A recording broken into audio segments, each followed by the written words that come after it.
Everyone, welcome back to my channel. It's तृष्णा's channel. So basically आज था मेरा फिजिक्स का पेपर जो हर किसी का होगा और जो मेरा आया था सेट नंबर 1। तो सेट नंबर 1 आया था। अब सेट 1 सुन के ये मत सोचना ओह ये तो पेपर इजी आया होगा, सेट 1 तो इजी आता है as compared to third and 2। तो नहीं, सेट 1 भी वैसा ही था जैसा सेट 3 था, क्योंकि सेट 1 और 3 के क्वेश्चन ज़्यादातर अगर आप देखोगे तो सिमिलर थे।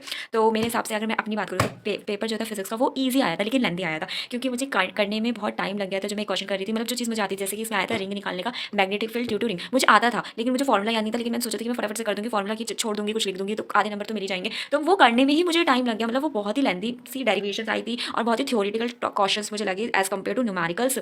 एंड तो यहाँ से शुरू करते हैं। तो सबसे पहले मैं बताती हूँ कि मेरा जो क्वेश्चन है जहाँ पे मुझे मतलब मैंने बहुत सारी मिस्टेक्स करी। तो सबसे पहले 5 नंबर के क्वेश्चन पे आते हैं। तो 5 नंबर के क्वेश्चन में मैंने 33वां अच्छे से कर दिया था। तो यहाँ पे क्वेश्चन आता है कि ये वाला कि डायलेक्ट्रिक स्लैब प्रेजेंट कर दी C1 एंड तो यहाँ पे मेरा जो है वो गलत जा सकता है, क्योंकि मैंने एनर्जी जो है मुझे याद नहीं है, पर मैंने एनर्जी गलत लिख आई क्योंकि मुझे एनर्जी याद नहीं थी। तो मैं उसका फॉर्मुला लिखाई हूँ सिर्फ Q² 2C करके। एंड आफ्टर डेट यहाँ पे मैंने बहुत बड़ी गलती करी और मुझे इसका अफसोस पता नहीं कब तक होगा, मैं बता नहीं सकती। यहाँ पे ना मुझे इंटेंसिटी का ग्राफ बनाना था, इंटेंसिटी का यंग डबल स्लिट में। तो मुझे याद थे 2 ग्राफ बने थे, एक डिफ्रैक्शन में एक यंग में। तो एक तो जो था वो स्ट्रेट जा रहा था, मैंने यहाँ पे बनाया भी था। एक तो स्ट्रेट जा रहा था, जो दूसरा था एक ऊपर नीचे करके जा रहा था, और मैं ऊपर नीचे वाला डिफ्रैक्शन का ग्राफ बना आई हूँ जो मुझे यंग डबल स्लिट का बनाना था। तो हाँ, मैंने एक यहाँ पे गलती कर दी, एक इसमें गलती कर दी है मतलब। और ये तो भाई पता नहीं, अब जब मैं देखूंगी मार्किंग स्कीम वाला कि कितना कितना कैसा कैसा है तो तब पता चलेगा कि मैंने ये भी सही करे या मैं नहीं। पर हाँ, कहीं ना कहीं तो एक ये रहा, इसके अंदर मुझे फॉर्मूला याद नहीं आ रहा था मैग्नेटिक फील्ड का, तो वो मैं करके नहीं आई हूँ। लेकिन डेरिवेशन में थोड़ी थोड़ी करी आई हूँ, लेकिन लास्ट में होता है ना डेरिवेशन के बाद रिजल्ट। अब मैंने सोचा था कि मैं डेरिवेशन कर दूंगी थोड़ी थोड़ी और जो कुछ चीज़ें बीच की छोड़ दूंगी और जो आंसर है वो लिख दूंगी मैं, लेकिन मैं आंसर ही भूल गई कि मैग्नेटिक फील्ड एक्सिस पे कितनी आती है बेसिकली। तो हाँ, तो यहाँ पे एक आ गया था कि यहाँ पे मैंने गलती पक्का ही करी होगी। इतना तो मुझे कंफर्म है कि रेडी यहाँ पे मैंने रेंज नहीं लिखी है, कि मैंने यहाँ गलती कर दी। मतलब मैं आप लोगों को एक एक बता रही हूँ कि मेरा क्या क्या गलत किया, क्योंकि मैं गलती ही करके आती हूँ पेपर में, वो भी पहला बोर्ड का था।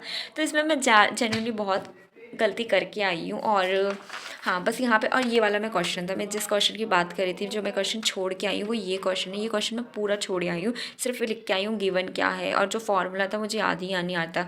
और जब मैंने घर आके देखा तो भाई कितना ईजी था, सिर्फ डायरेक्ट फार्मूला लगना था 2 और यहाँ से निकल जाता।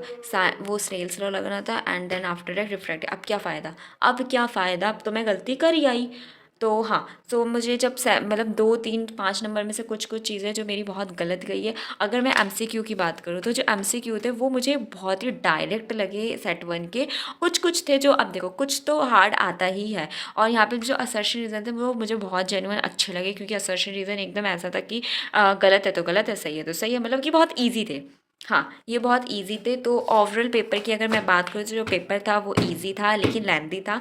MCQ थोड़े थोड़े थोड़े से कुछ कुछ से ट्रिकी थे, और जो क्वेश्चंस थे वो बहुत ही डायरेक्ट थे लेकिन बहुत ही उसको बहुत टाइम कंज्यूमिंग लग रहा था, मतलब बेसिकली बहुत टाइम लगा था मुझे इसको करने में। मैं एंड तक घिस रही थी, मतलब मैं ऐसी थी कि अगर मुझे 2 मिनट और मिल जाते ना मैं वो क्वेश्चन कर लेती, मैं ये क्वेश्चन कर लेती, मैं ये सोच रही थी कि बस मिल जाएंगे ना तो मैं कर लूँ, लेकिन नहीं होता ना। तो पेपर इजी था। अब ऐसा तो है नहीं कि अब सब बोल रहे हैं कि जैसे ही मैं क्लास से निकली तो कुछ बच्चे तो बोलेंगे भाई कि ये पेपर तो कितना ही हार्ड था भाई। तो अब पेपर में कुछ तो क्वेश्चंस होंगे जो हार्ड होंगे, मतलब पर 25 से तो बहुत अच्छा था।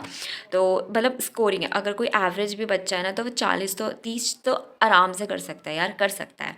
तो हाँ, बेसिकली ये था मेरा फिज़िक्स का एग्ज़ाम। मैं अच्छा करके आई हूँ, कम से कम 50 तो मेरे आ ही जाएंगे, एक अप्रॉक्स 50 आ जाएंगे। सिली मिस्टेक्स अगर ज़्यादा कर दी तो नंबर घट जाएंगे। तो हाँ, तो दैट्स इट फॉर टुडे। लेकिन अभी यहाँ पे पेपर शुरू ख़त्म नहीं हुए, अब शुरू हुए हैं।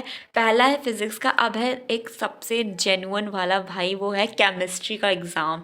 अब मैं क्या बताऊँ भाई, जितना मुझे फिज़िक्स में डर नहीं लगता तो मुझे केमिस्ट्री में डर लगता है। मुझे जितना मतलब अगर मैं आपको प्री बोर्ड अपने बताऊँ, इसको साइड रखते हैं।